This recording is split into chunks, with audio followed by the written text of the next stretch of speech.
Pas de siège vide cet après-midi. Pour cette énième collecte de sang à Sarreguemines, le matériel est prévu pour recevoir 105 personnes. En 4 heures, 74 donneurs se sont déplacés, dont 4 nouveaux. Alors qu'est-ce qui vous a poussé aujourd'hui à venir vous donner votre sang ? Déjà une envie de donner parce que ça faisait très très longtemps que j'avais pas eu l'occasion de donner et puis après le temps. Quand on peut aider les autres, quand on peut sauver des vies, pourquoi hésiter donc voilà. Une fois collecté, le sang sera déplacé à Nancy pour être préparé avant la redistribution. Un échantillon est également envoyé dans un laboratoire d'analyse pour vérifier que le donneur n'est atteint d'aucune maladie de type hépatite ou sida. Et quand on donne le feu vert, ce sang, il va servir essentiellement dans la région Grand Est. Mais il faut savoir, Grand Est, il y a une grande générosité de la population par rapport à d'autres régions. Je ne veux pas dire qu'on est au top, mais on est dans les 3 premiers.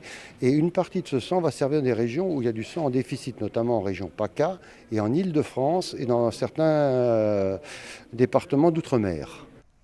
À l'hôpital Robert Pax de Sarreguemines, le laboratoire central utilise quotidiennement les produits sanguins pour des transfusions d'urgence lors de saignements abondants ou pour des maladies chroniques comme l'anémie sévère.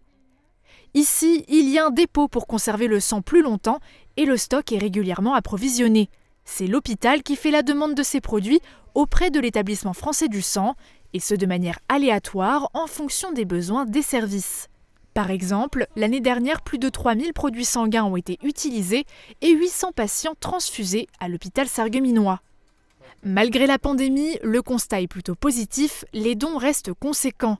Pour les prochaines collectes, pensez à vous munir d'une attestation de déplacement pour vous y rendre après le couvre-feu.